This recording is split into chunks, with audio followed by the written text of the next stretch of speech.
3 health treatments that ruined women's lives.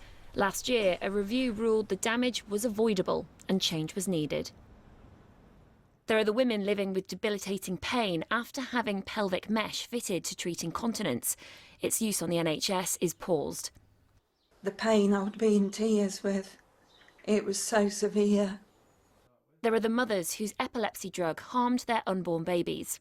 I felt guilty for so long, didn't I? Yeah. I did. You felt as if it was your fault? Yeah, I did. And there's the hormonal pregnancy test Primodos. Its manufacturer denies any link with birth defects, but hundreds of families disagree. 9 recommendations were made to help victims, but a year on, most haven't happened. MPs debated the lack of action this afternoon. That until we implement the recommendations in this report, there will not just be a lack of justice, there will be a risk of repeat. Help, including financial support for victims, is still being considered, but there are no guarantees. These 3 children were born with health and learning problems after their mum took sodium valproate while pregnant. What jobs are they going to do? What prospects are they going to do? You know, as soon as you put down in the CV that you've got multiple medical conditions, who's going to employ you? The government argues progress has been made. They've apologised to victims, and a voice for the public in the form of patient safety commissioners are due to be appointed in England and Scotland.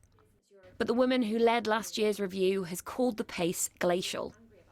I'm always conscious of the people whose harm is going undetected.